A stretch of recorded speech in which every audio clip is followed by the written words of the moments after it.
zure denbora emateko prest egon, hitz egiten dizunari, beti entzun, ulertzen ez duenari, azaldu, adiskidetasuna, oparitu, triste bizi direnak, alaitu, behar zaituenari, lagundu, gaixorik dautenak, zidatu, baztertuaren gana, hurbildu. maitasuna hau zera, hau zera.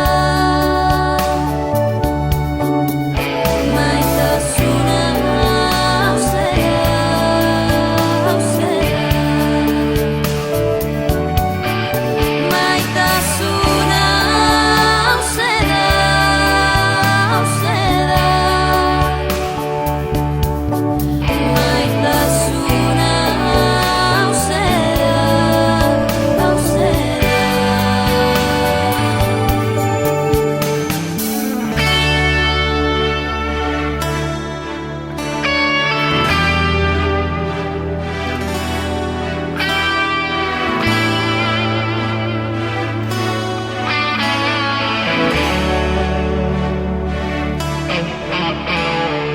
Zuk dituzun gauzak, Banatu, desberdinak direnak, onartu, atsekabe oinazea, ulertu, besteen okerrak, ahaztu, izateari bizitzari, abestu, animaliak loreak, zaindu, etxekoak familia, maitasun, mesede